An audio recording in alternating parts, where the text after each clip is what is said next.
Sua rádio. Essa rádio pega. Grita dentro do meu peito, sempre uma saudade.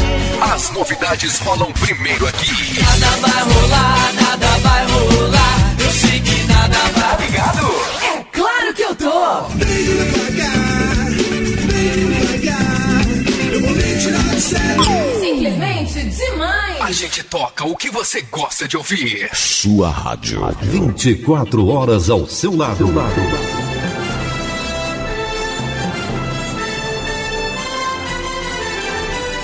Está no ar a Voz do Brasil. As notícias do governo federal que movimentaram o país no dia de hoje. Olá, boa noite.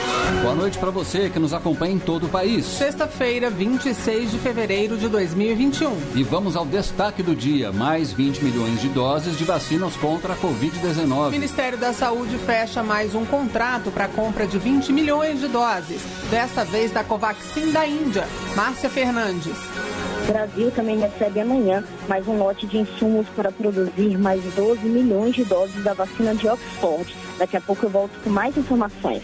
E você também vai ouvir na Voz do Brasil. Investimentos para o Ceará. Em visita ao estado, o presidente Jair Bolsonaro entrega casas e anuncia a retomada de obras de infraestrutura. Carlos Molinari. 3 novos contratos viabilizarão a duplicação da pista e a conclusão dos viadutos em Tianguá. Além disso, também garantiu recursos para obras rodoviárias entre os municípios de Umirim e o distrito de Frios e para um viaduto no município de Horizonte.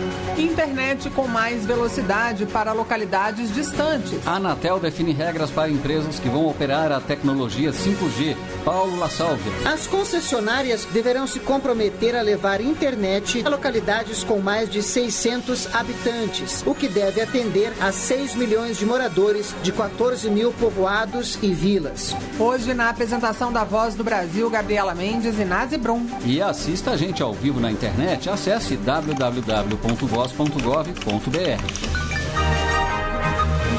Mais um contrato para comprar vacinas contra a Covid-19. E material para fabricação de doses chegando no fim de semana. Quem traz essas novidades pra gente ao vivo é a repórter Márcia Fernandes.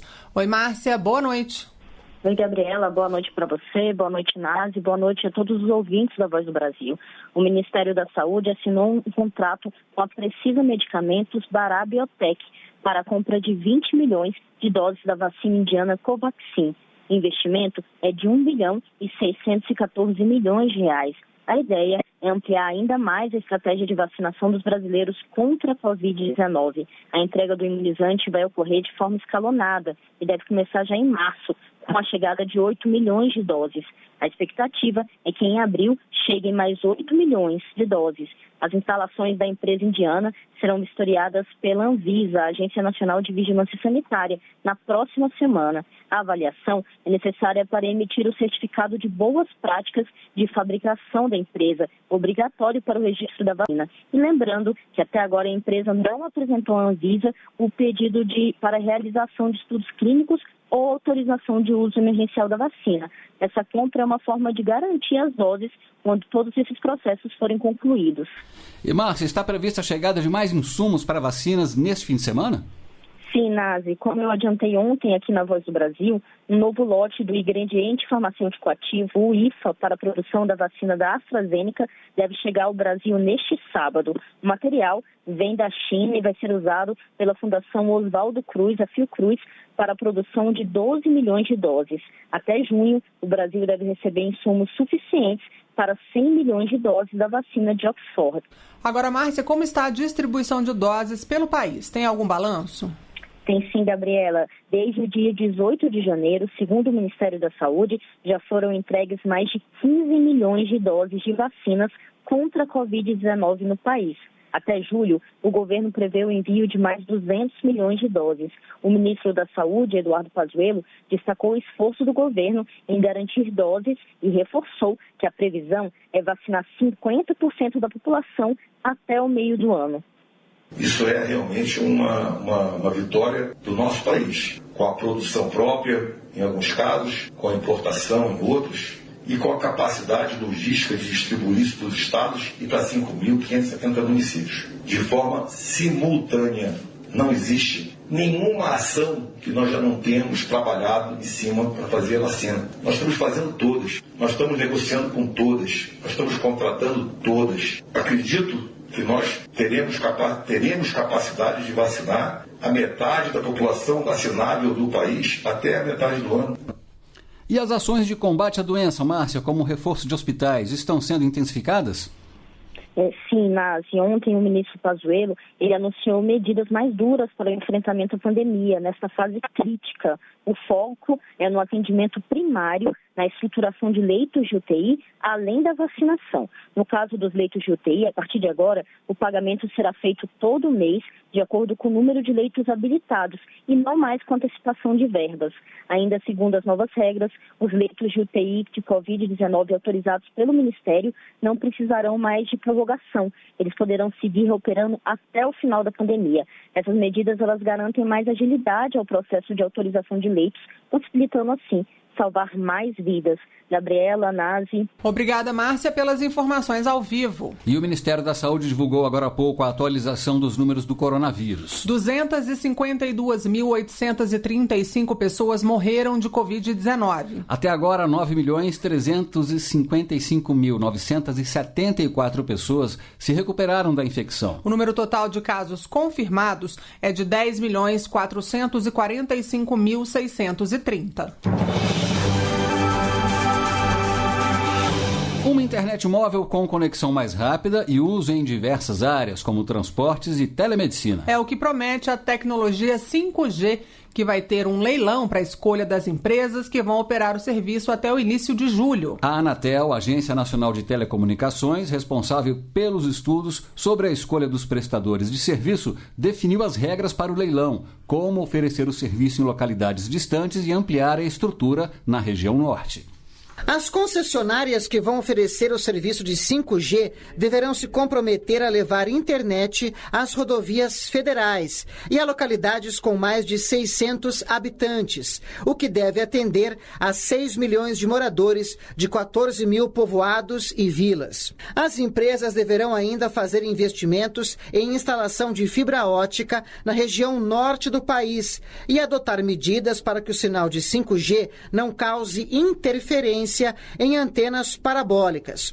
Carlos Baigorre, relator do 5G na Anatel, Agência Nacional de Telecomunicações, explica que as parabólicas deverão ser substituídas por antenas menores. E, segundo ele, as famílias de baixa renda não vão precisar pagar pela troca. Muito similar como foi na troca do sistema da TV analógica para digital, que essas famílias recebiam um kit, né, com uma antena e tal, e agora eles vão receber uma antenazinha e vai ser feita essa troca porque a parabólica vai parar de funcionar uma vez que o sinal do 5G for ativado. O leilão para escolha das empresas responsáveis por operar o 5G no Brasil deve ocorrer até o início de julho deste ano.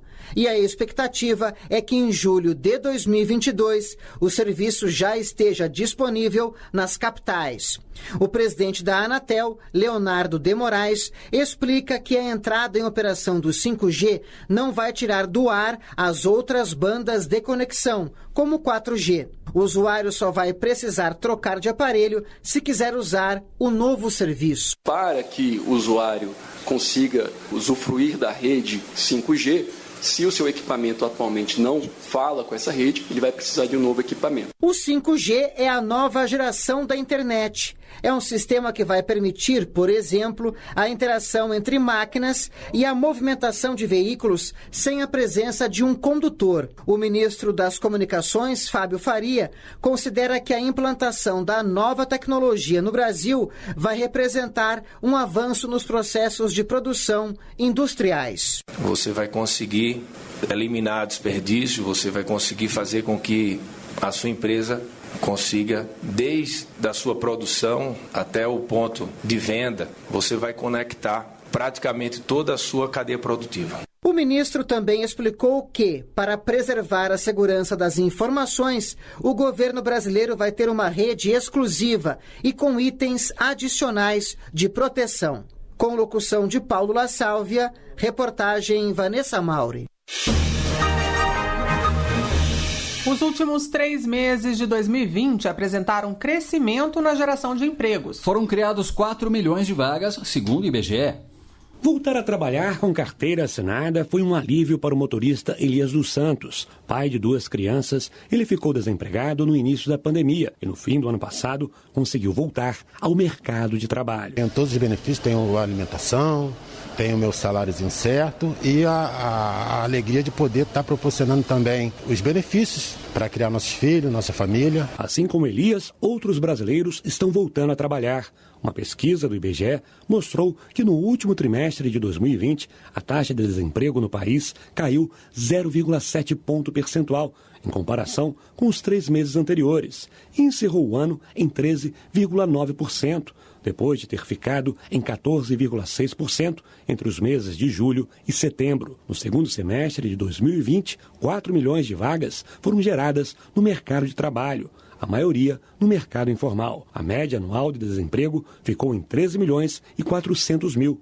De acordo com Tiago de Moraes Moreira, que é professor de economia do IBMEC, a pandemia e o isolamento social foram os principais responsáveis pela redução na geração de empregos. O professor acredita que o primeiro semestre de 2021 ainda deve sofrer esse impacto, mas as perspectivas para o segundo semestre são otimistas. Para Tiago de Moraes Moreira, junto com a vacina e o fim do isolamento, a economia deve voltar à normalidade e retomar o crescimento. E aí sim o empresário vai estar mais confortável para poder gerar postos de trabalho mais qualificados, né? Então aí a gente pode, inclusive, não só ver a recuperação do mercado de trabalho e com uma qualidade de trabalho melhor. 2020 terminou com cerca de 86 milhões de brasileiros no mercado de trabalho.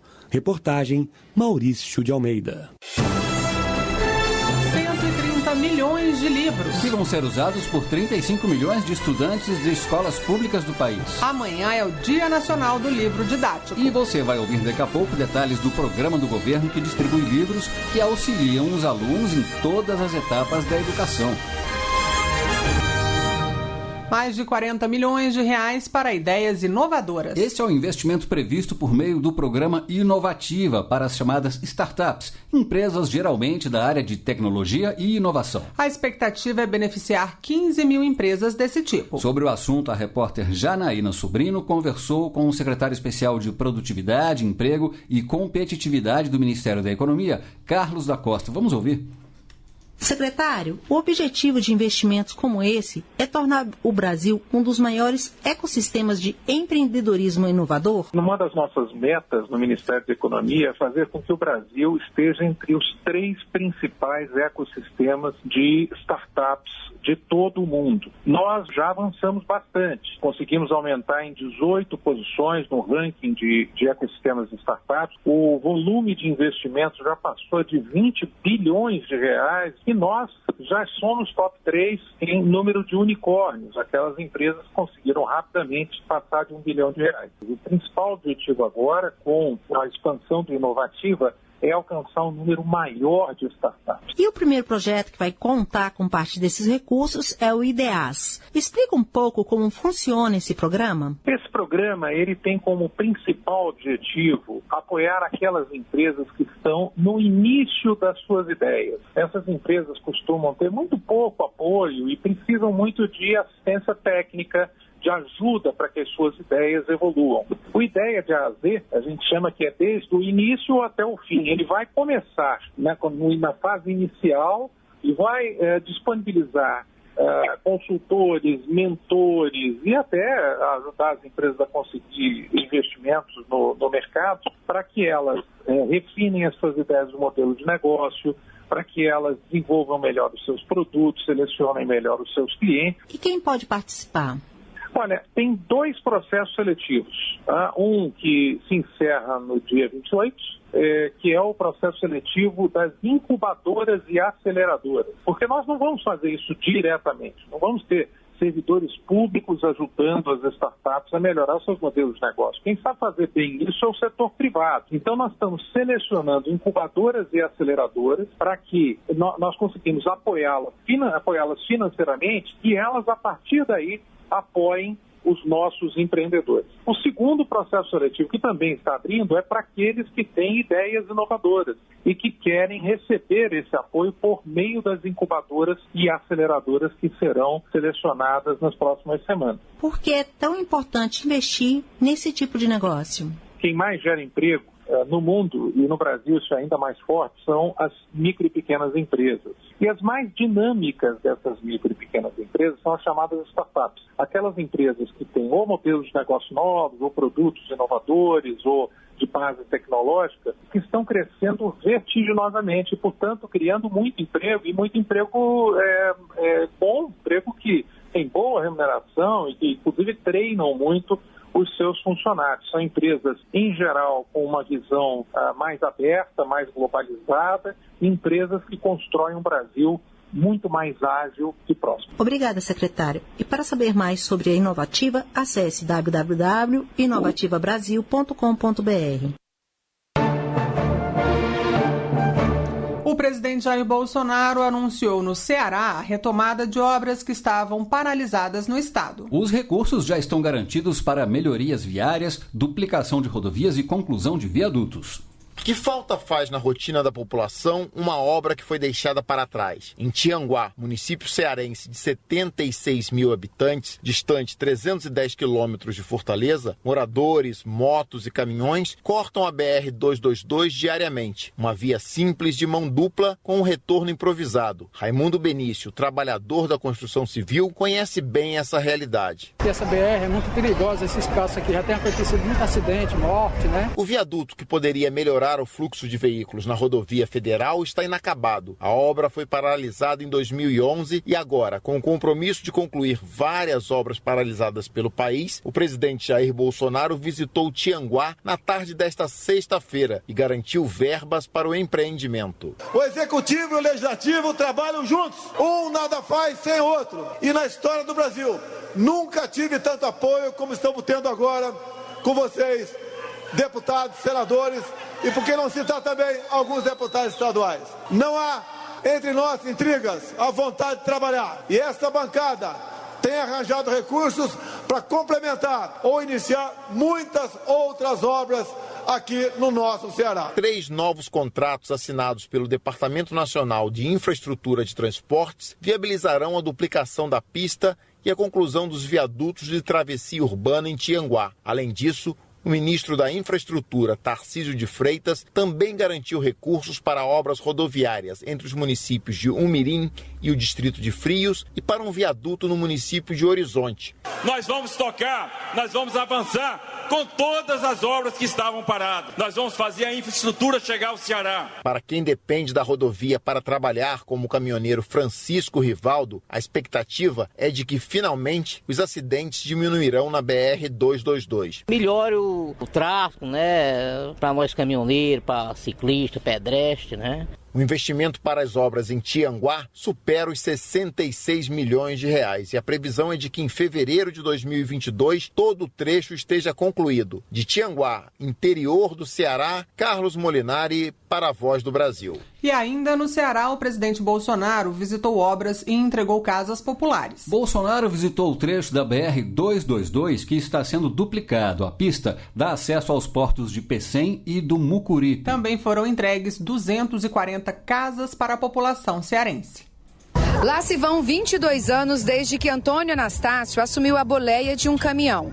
Hoje, o caminhoneiro costuma fazer 4 viagens por mês entre Baraunas, no Rio Grande do Norte, e Benevides, no Pará. Uma parte do caminho passa pela BR-222, que está passando por obras de duplicação. Vai fluir mais, vai ter mais rapidez, qualidade de trabalho para a gente, vai ficar bem mais gostoso trabalhar. A obra, que já foi iniciada e está orçada em 182 milhões de reais, recebeu a visita do presidente Jair Bolsonaro nesta sexta-feira. Estão Estamos aqui hoje apresentando uma parte de um serviço feito pelo nosso ministro Tarcísio, da infraestrutura, como vocês podem notar, um serviço de qualidade. A previsão é que os 24 quilômetros da duplicação da BR-222 no município cearense de Caucaia fiquem prontos em outubro de 2022. Mas alguns trechos já começam a ser entregues mês que vem. É o que afirma o ministro da Infraestrutura, Tarcísio Gomes de Freitas. Até março, a gente deve liberar os 6 primeiros quilômetros de duplicação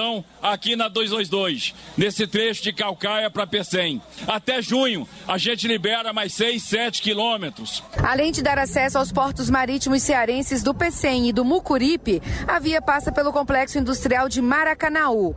A pista está sendo feita em concreto e terá novas pontes, viadutos sobre linha férrea e passarelas para o trânsito de pedestres. Quando estiver pronta, vai facilitar o escoamento de carga, reduzir o tempo de viagem e o número de acidentes na região. Pedro Lima é diretor de operações de uma empresa de transportes e conta com a duplicação para melhorar a eficiência do serviço que presta. Vai facilitar em relação ao tempo, principalmente, né, que se perdia muito tempo com o fluxo de veículos, de congestionamento que tinha na via. Para a gente é um benefício gigantesco. Além da visita à BR-222, o presidente Bolsonaro entregou 240 unidades habitacionais do conjunto residencial Vinícius de Moraes, que fica em Maranguape, cidade a cerca de 25 quilômetros de Fortaleza. Foram investidos 19 milhões de reais na obra, que contemplou cerca de 1.000 pessoas. A dona de casa Estela Maria Nogueira Meireles esperou a vida toda para realizar o sonho da casa própria.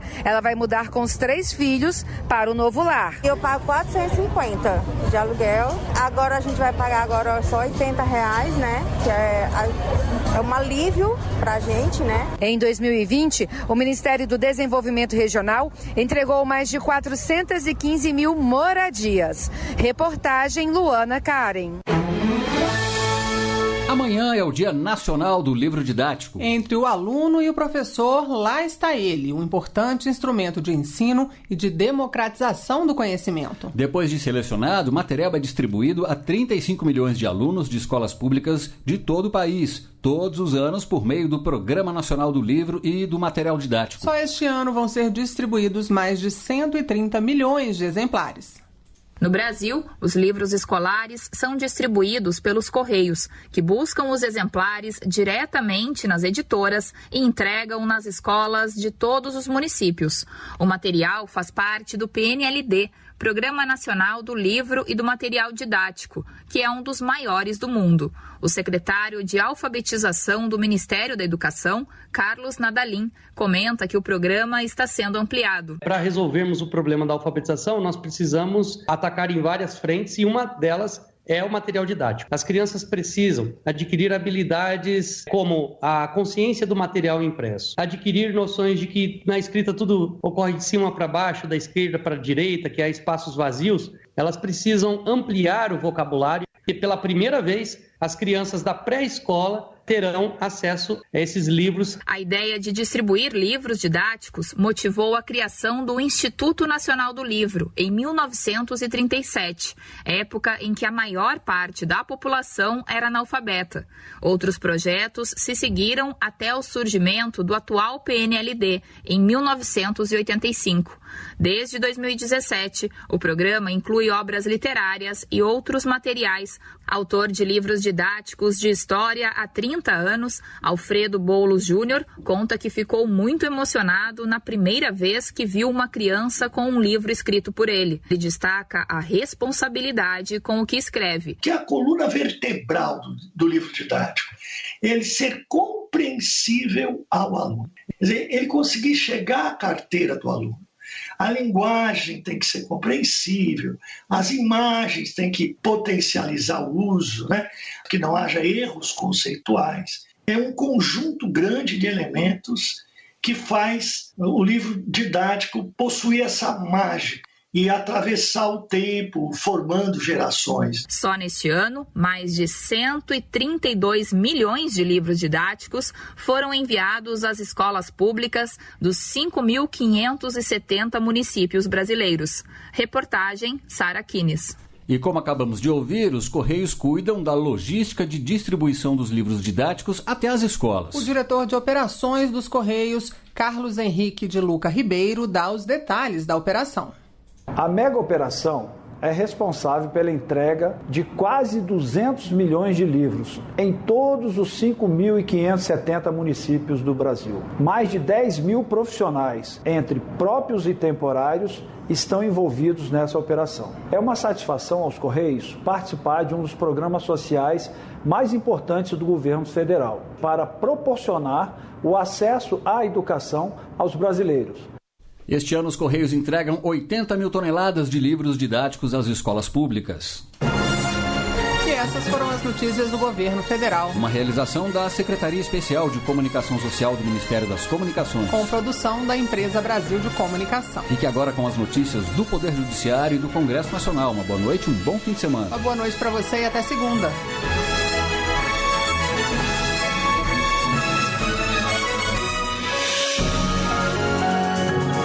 Governo Federal. Pátria Amada, Brasil.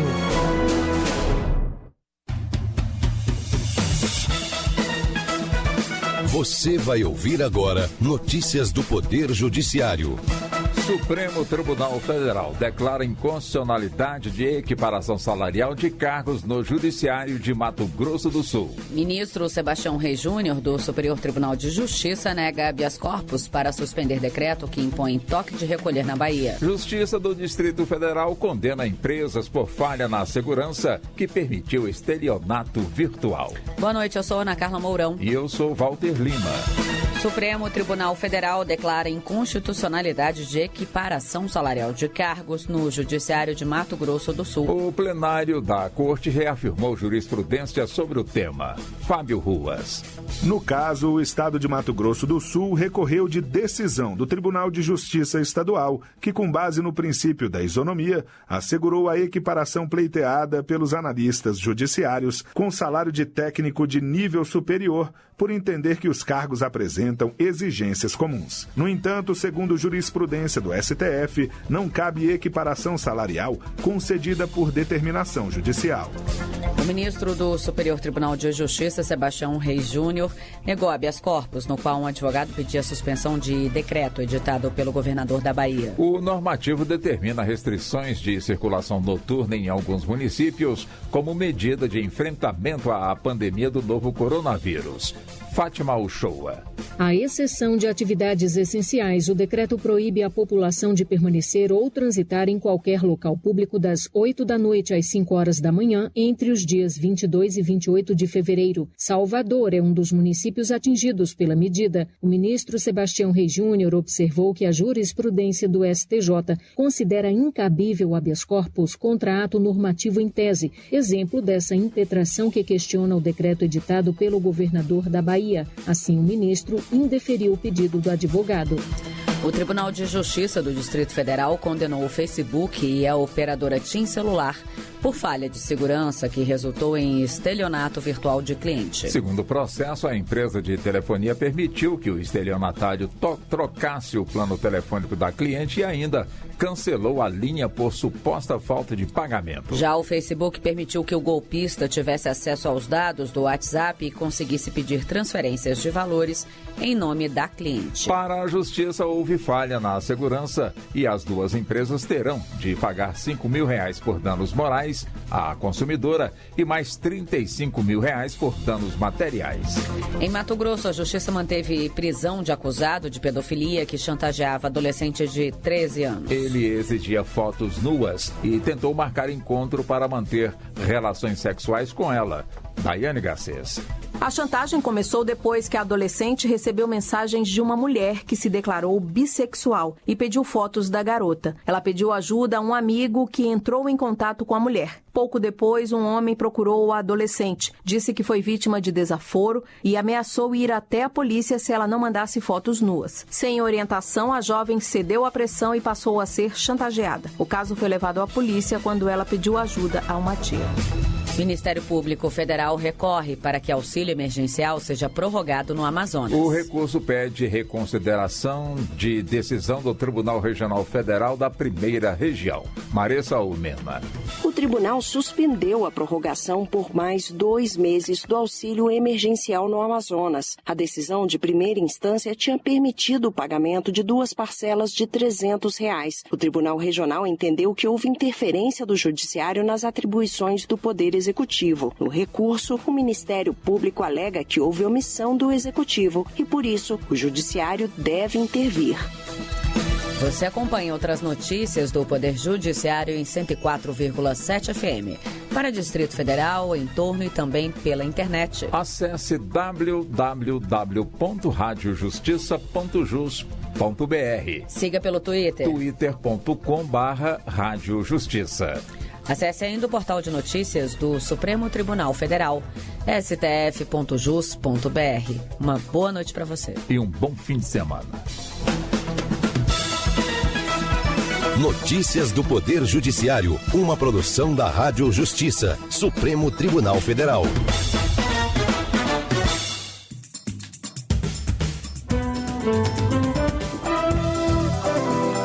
Está no ar o Jornal do Senado. Eu sou Paula Groba e estes são os destaques de hoje do Jornal do Senado, que começa agora. O presidente do Senado defende reforma tributária para que municípios superem a crise. Senador pede reabertura da CPI da Chapecoense. Senadores governistas descartam retomada de auxílio emergencial sem a redução de gastos. Boa noite. Senadores de oposição conseguiram adiar ontem a leitura do relatório da PEC emergencial na tentativa de preservar investimentos mínimos em saúde e educação. Mas governistas reafirmam que sem a redução de gastos não será possível a retomada do auxílio emergencial. A votação da PEC no Senado está mantida para quarta-feira. A repórter Érica Christian tem mais informações. A proposta que reduz gastos públicos também prevê a retomada do auxílio emergencial. Oposicionistas e até governistas não aceitam o fim dos repasses obrigatórios para as áreas da saúde e educação. O senador Rogério Carvalho, do PT de Sergipe, citou que o governo tem dinheiro para pagar o benefício sem acabar com o Fundeb, por exemplo. O Brasil, ao contrário do que dizem, não vive esta crise fiscal que está sendo propalada. O Tesouro Nacional tem, neste momento, R$1,5 trilhão de reais. Já o líder do governo, senador Fernando Bezerra Coelho, do MDB de Pernambuco, descartou mudanças na proposta que impeçam a redução do endividamento público. E é preciso instrumentos para que a gente possa frear o endividamento desenfreado. E a União vive momento delicado nas suas finanças públicas. Se lido na sessão de terça-feira, o relatório do senador Márcio Bittar, do MDB do Acre, deverá ser votado no dia seguinte. O senador Nelsinho Trade, do PSD de Mato Grosso do Sul, pediu que o governo e o Congresso Nacional se preocupem com a situação difícil enfrentada pelo setor de eventos. Por causa da proibição de aglomerações, as empresas estão com suas atividades paralisadas e amargam um prejuízo de 270 bilhões de reais. Ele defendeu a aprovação de um projeto atualmente em análise na Câmara, que prevê a suspensão dos contratos de trabalho até a retomada das atividades, a ampliação do auxílio emergencial para quem tiver o contrato suspenso, a renegociação de débitos e a oferta de linhas de crédito por bancos públicos. O senador Isalci Lucas pediu a reabertura da CPI da Chapecoense, instalada em dezembro de 2019, mas que não funcionou no ano passado devido à pandemia. Isalci era relator da comissão que investiga a tragédia que matou 71 pessoas, entre elas jogadores numa queda de avião na Colômbia.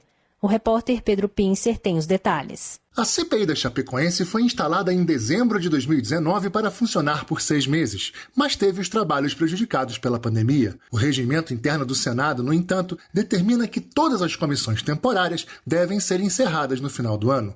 Ao solicitar a reabertura da CPI, o senador Isalci Lucas, do PSDB do Distrito Federal, citou uma decisão de abril do ano passado do então presidente do Senado, Davi Alcolumbre, de suspender o funcionamento das comissões temporárias desde o dia 20 de março de 2020 até a retomada das atividades regulares do Congresso Nacional. Supondo que tenha havido algum equívoco, eu suponho, de processamento, talvez até um arquivamento automático, peço que determine aos setores responsáveis o restabelecimento da decisão do então presidente Alcolumbre, que suspendeu todos os prazos das comissões temporárias. Tem aqui a fundamentação, mas eu faço essa questão de ordem e peço a Vossa Excelência para a gente reabrir esse prazo. Rodrigo Pacheco respondeu que vai analisar se houve alguma falha para então decidir pela reabertura da CPI. A comissão já ouviu representantes de seguradoras, da empresa aérea boliviana Lamia e de familiares das vítimas, entre outros. O presidente do Senado, Rodrigo Pacheco, defendeu a reforma tributária para que municípios superem a crise. Ele se reuniu com representantes da Confederação Nacional dos Municípios, que apresentaram uma lista de prioridades. A reportagem é de Marcela Cunha. Entre as prioridades do movimento municipalista estão a retomada do auxílio emergencial, a prorrogação do decreto de calamidade pública, o parcelamento da dívida previdenciária, o pacto federativo e a reforma tributária. O presidente do Senado, Rodrigo Pacheco, se comprometeu em dar andamento à pauta apresentada. Sou de um estado que tem 853 municípios, então nós temos grande apego ao municipalismo. Já farei contato agora com alguns senadores que são autores e relatores de matérias que me foram apresentadas para avaliarmos a oportunidade de pautá-las. Pacheco defendeu a busca pelo equilíbrio fiscal como forma de auxiliar a superação da crise financeira causada pelo novo coronavírus. Durante o encontro, a Confederação Nacional dos Municípios demonstrou preocupação com a possibilidade da extinção de mais de 1.200 municípios prevista no Pacto Federativo e com a Emenda 30, que estabelece novos critérios para a distribuição dos royalties de petróleo. A Comissão de Assuntos Econômicos vai debater a existência de um cartel na distribuição de combustíveis.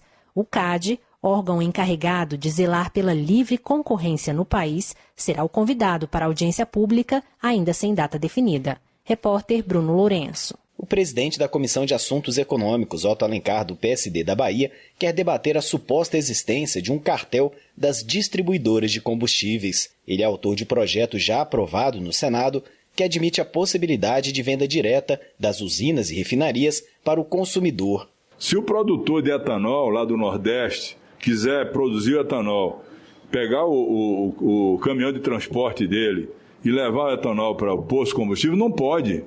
Tem que ter um intermediário, tem que ter um lobista, tem que ter um sujeito que vá fazer esse transporte. O vice-presidente da CAI, Vanderlan Cardoso, do PSD de Goiás, disse que o Brasil não pode ficar refém dos preços praticados no mercado internacional e das distribuidoras. Vou pegar um exemplo da cidade de Quirinópolis. É 300 quilômetros, 320 quilômetros de Goiânia, onde estão as distribuidoras. Esse etanol vem em Goiânia, paga o frete para vir, depois paga o frete para voltar. Passa numa distribuidora, agrega mais valor, mais imposto para chegar no posto de gasolina. A audiência pública deve contar com a presença do presidente do Conselho Administrativo de Defesa Econômica, Alexandre Barreto. Já está disponível para celulares Android e iOS o aplicativo Senado Notícias. Com o app, é possível acompanhar as últimas notícias do Senado, escolher temas, comissões e senadores para acompanhamento, além de ouvir a Rádio Senado e assistir à TV ao vivo. Repórter Rodrigo Rezende. Já está disponível para a maioria dos celulares o aplicativo Senado Notícias. Basta baixar a nova ferramenta de informação do Senado na Apple Store, no caso de iPhones, ou na Play Store, para celulares Android. A diretora da Secretaria de Comunicação do Senado, Érica Seolim, afirmou que o novo aplicativo reúne todas as mídias. Então ali ele vai conseguir ver todas as notícias, inclusive a rádio e a TV Senado ao vivo, num lugar só, porque antes nós tínhamos aplicativos separados, então tá tudo junto agora. O diretor da Agência Senado, Flávio Faria, apontou que o aplicativo permite que os cidadãos selecionem temas, comissões ou senadores específicos para receber notícias selecionadas. Que é a possibilidade do usuário escolher os temas que tem mais interesse e dessa forma o aplicativo vai fazer a seleção de acordo com essa escolha. É uma escolha dinâmica. O desenvolvimento do aplicativo foi feito por servidores do próprio Senado, sem custos para o contribuinte. Com trabalhos técnicos de Josevaldo Souza, o Jornal do Senado fica por aqui. Acompanhe agora as notícias do Tribunal de Contas da União e da Câmara dos Deputados. Boa noite e um bom fim de semana. Minuto do TCU. Balanço divulgado pelo TCU aponta irregularidade no pagamento do auxílio emergencial. Dos 293 bilhões de reais destinados ao programa, cerca de 54 bilhões podem ter sido pagos indevidamente. Os pagamentos irregulares seriam suficientes para arcar com o auxílio emergencial de R$ 300 durante 3 meses para 60 milhões de famílias. O TCU estima que 7 milhões e 300 mil pessoas podem ter recebido o auxílio irregularmente. Para ajudar a resolver o problema, o TCU fez determinações e recomendações para sanar as causas dos desvios encontrados. O tribunal determinou, por exemplo, que o Ministério da Cidadania verifique mensalmente se os beneficiários continuam sem emprego formal ou sem receber algum outro benefício federal. Saiba mais em www.tcu.gov.br. TCU – Fiscalização a serviço da sociedade. Jornal Câmara dos Deputados. PEC que trata das prerrogativas parlamentares será analisada por comissão especial. Deputados pedem criação de política de preços do petróleo para o Brasil. O governo envia ao Congresso propostas que tratam da privatização de estatais. Boa noite. O Congresso Nacional recebeu 2 propostas que permitem a privatização da Eletrobras e dos Correios. A repórter Silvia Munhato fala mais sobre as medidas. O presidente Jair Bolsonaro enviou ao Congresso Nacional medida provisória que cria as condições para a privatização da Eletrobras, estatal que responde por 30% da energia gerada no país. A Eletronuclear e Itaipu permaneceriam com a União. Também foi enviado o projeto de lei que permite à iniciativa privada explorar serviços postais, abrindo espaço para a privatização dos Correios. No caso da Eletrobras, a ideia é abrir o capital da companhia para empresas que poderiam comprar até 10% das ações com direito a voto, reduzindo a participação da União para menos de 50%. A empresa é detentora ou tem participação em 48 usinas hidrelétricas, 12 termoelétricas, 2 termonucleares, 62 plantas eólicas e uma usina solar. Neste quadro, 96% da geração é de fontes limpas. Para a deputada Érica Cocai, do PT do Distrito Federal, coordenadora da Frente Parlamentar Mista em defesa do setor elétrico, o governo não pode iniciar a discussão por MP, porque existem leis que garantem o controle da empresa pela União e que retiram a Eletrobras do plano de desestatização. Ela afirma que o governo já tem projeto semelhante tramitando no Congresso. Quando eu digo que há uma medida provisória de vigência imediata, onde eu já contrato estudos do BNDES, sem saber se vai ter autorização para a privatização da própria Eletrobras, eu estou desrespeitando o Poder Legislativo e a própria legislação desse país. O governo estima que o Tesouro Nacional receberá 25 bilhões de reais com a privatização, mas a deputada Érica Cocai afirma que o patrimônio da empresa é de quase 400 bilhões de reais e vender esse ativo teria outras implicações. Nós estamos falando de privatização de hidrelétricas que também representam a privatização dos rios, da vazão dos rios. E nós vamos estar entregando isso para outros países, provavelmente, ou para o interesse privado? Érica Cocai explica que os possíveis compradores da Eletrobras devem ser estatais de outros países, que não abrem mão de suas empresas do setor por uma questão de soberania e interesse social. Para o vice-líder do governo, o deputado Evair Vieira de Mello, do PP do Espírito Santo, a discussão sobre a abertura de investimentos no setor de saneamento básico trouxe aos parlamentares muito aprendizado sobre o que fazer para garantir que as empresas que atuam com serviços públicos não olhem apenas para os lucros. E acima de tudo isso faz parte do projeto para realmente prestar melhor serviço aos brasileiros, atrair dinheiro novo para o mercado e para essas ações, enxugar a máquina pública brasileira para que o governo possa ficar focado naquilo que é de defesa nacional, que é de segurança, enfim, de toda a sociedade. De acordo com Evair Vieira de Mello, a abertura da Eletrobras para o setor privado vai garantir os investimentos necessários no setor, dada a dificuldade fiscal da União. Esses investimentos estão estimados em 407 bilhões de reais até 2030. Nós temos travas, temos agências reguladoras, temos as regulamentações a serem feitas, tem inúmeras condicionantes que precisam de ser construídas. Claro, o investidor privado precisa ser sua taxa de retorno, mas ela não é por si só das operações de livre mercado. Vão ser reguladas, vão ser regulamentadas, vão ser condicionadas. Na justificativa da medida, o governo diz que existem algumas contrapartidas importantes para a privatização,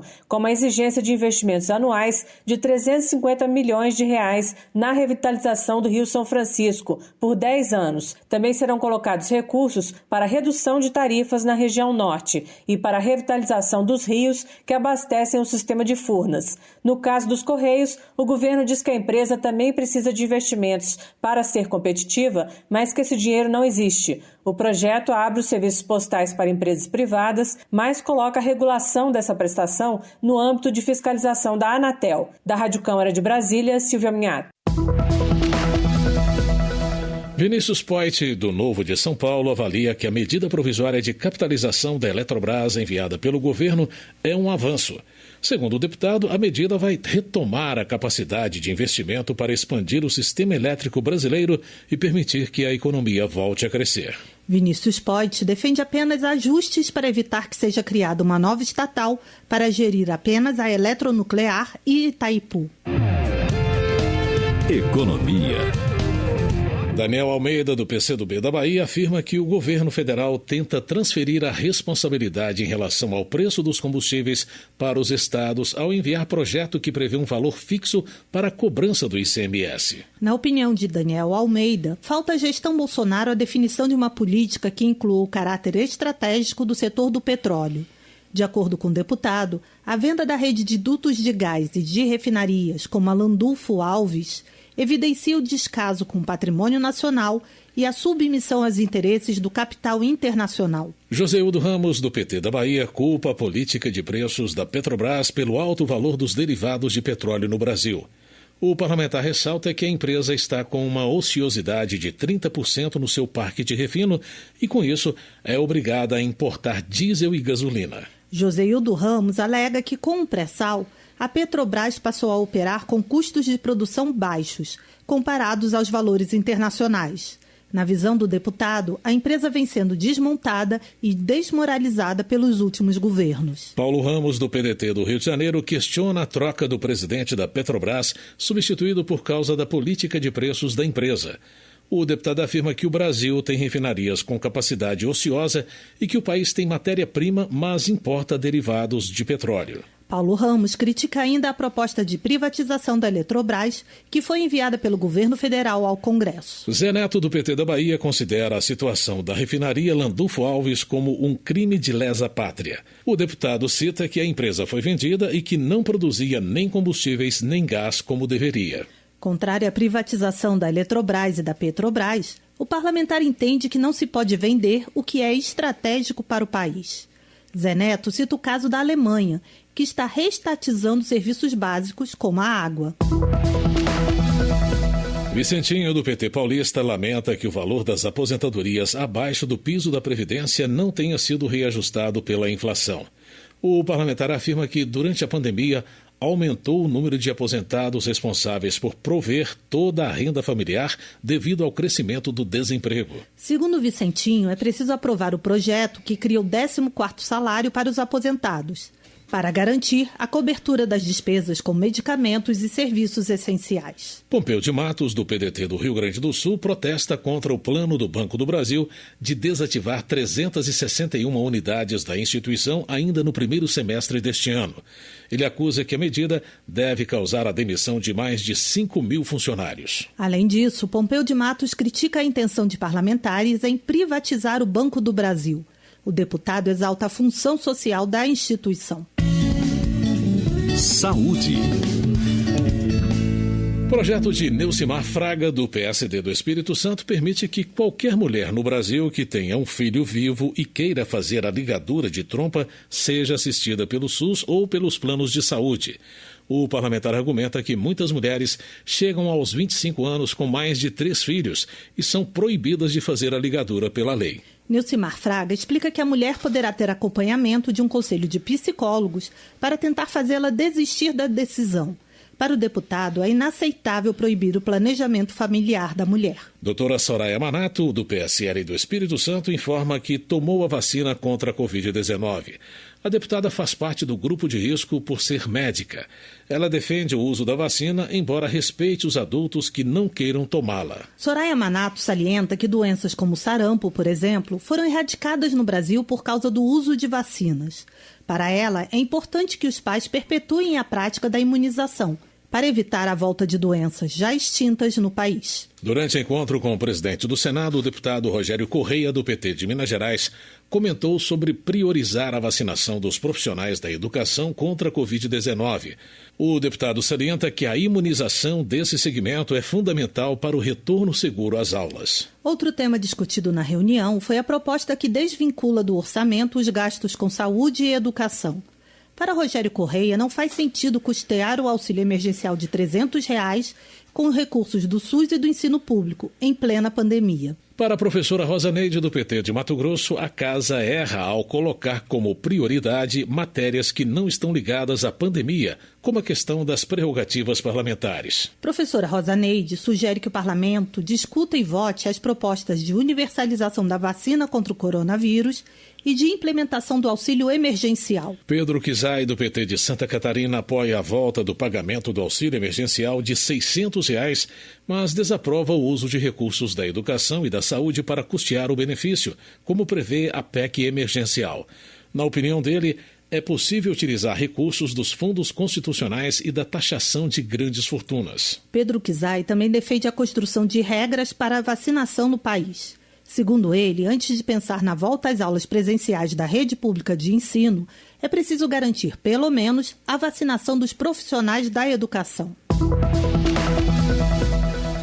Dados do IBGE apontam que, em 2017, o Brasil tinha pouco mais de 30 milhões de idosos.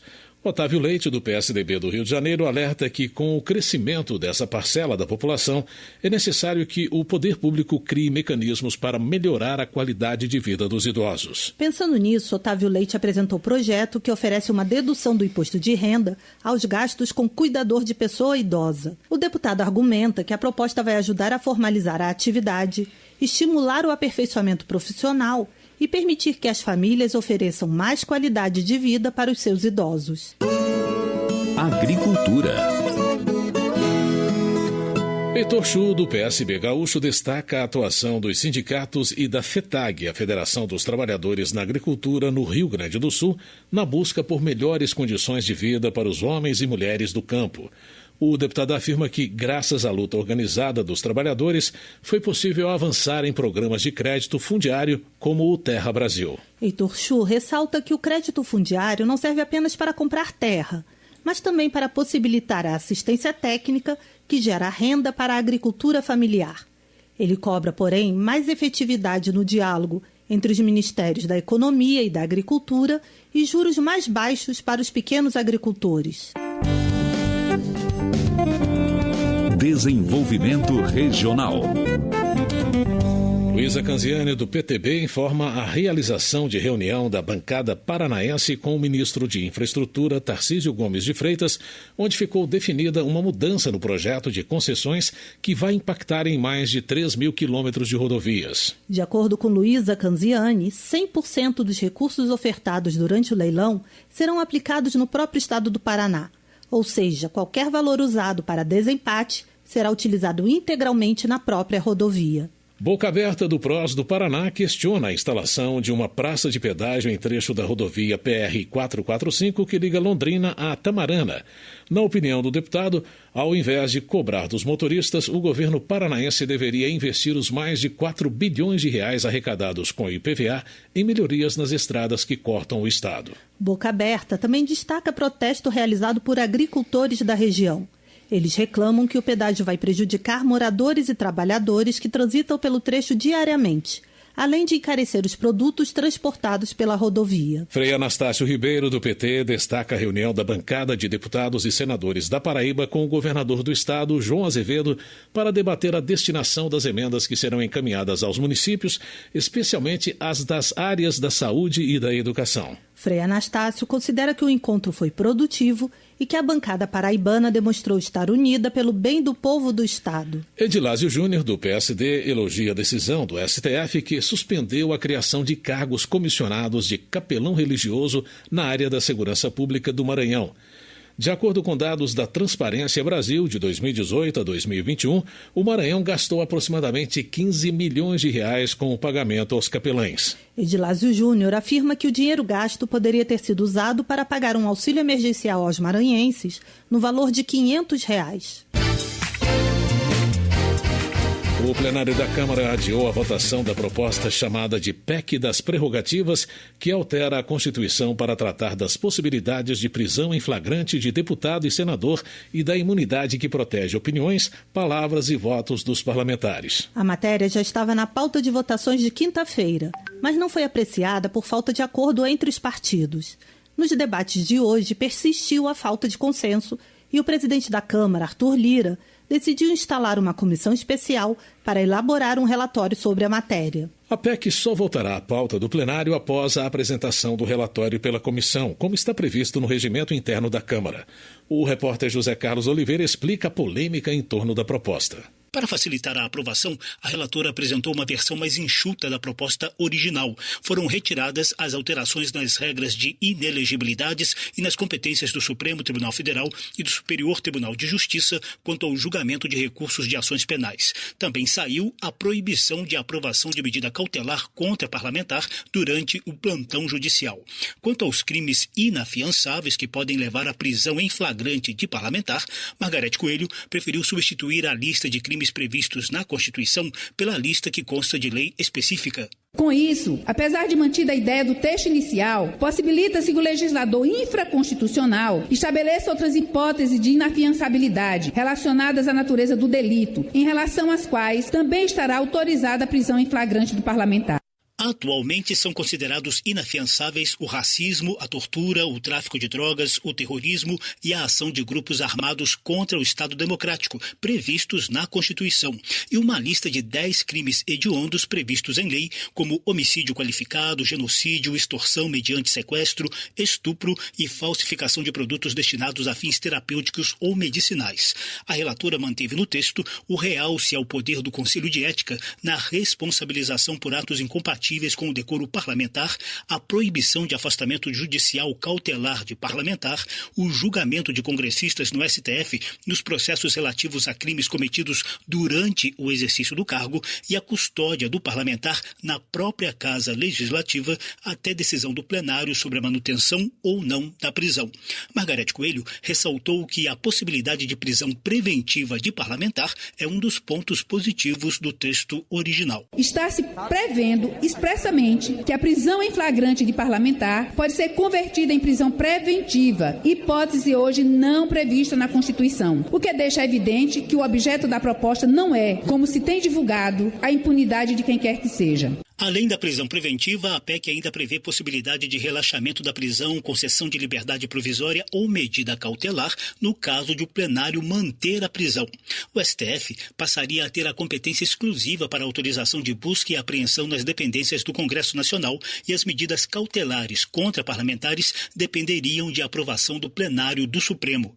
Mesmo com as alterações, vários deputados continuaram a chamar o texto de PEC da impunidade. O deputado Henrique Fontana, do PT do Rio Grande do Sul, citou como exemplos os casos do deputado Daniel Silveira, do PSL do Rio de Janeiro, preso em flagrante por agressões ao STF e defesa de instrumentos antidemocráticos, e do ex-presidente da Câmara, Eduardo Cunha, já condenado por crimes de corrupção e lavagem de dinheiro. O relatório é muito infeliz, porque ele amplia a imunidade parlamentar para níveis que podem ser definidos como de impunidade parlamentar. O deputado Daniel Silveira não poderia poderia ter sido preso a despeito do crime grave que ele cometeu. O ex-presidente Eduardo Cunha não poderia ter sido afastado das suas funções parlamentares, quando ele estava usando e abusando do poder que o cargo de presidente da Câmara lhe proporcionava para impedir investigações, para intimidar colegas e para se manter imune e impune. O debate em torno de suposta impunidade no texto também provocou discussão acalorada entre a relatora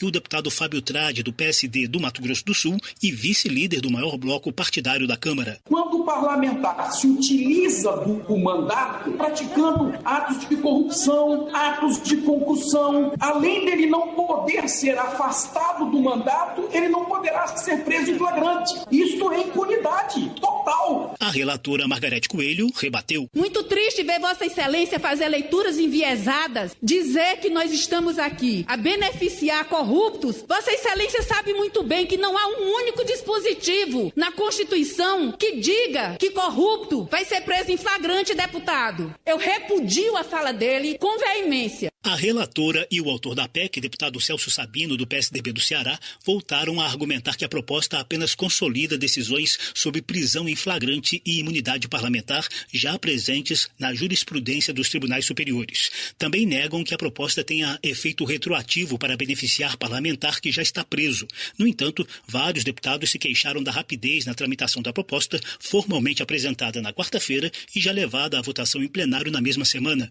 Também se queixaram de que a proposta deveria ter análise prévia na Comissão de Constituição e Justiça e aguardar a instalação de uma comissão especial. Da Rádio Câmara de Brasília, José Carlos Oliveira. Termina aqui o Jornal Câmara dos Deputados, com trabalhos técnicos de Everson Urani e apresentação de José Carlos Andrade e Mônica Tati.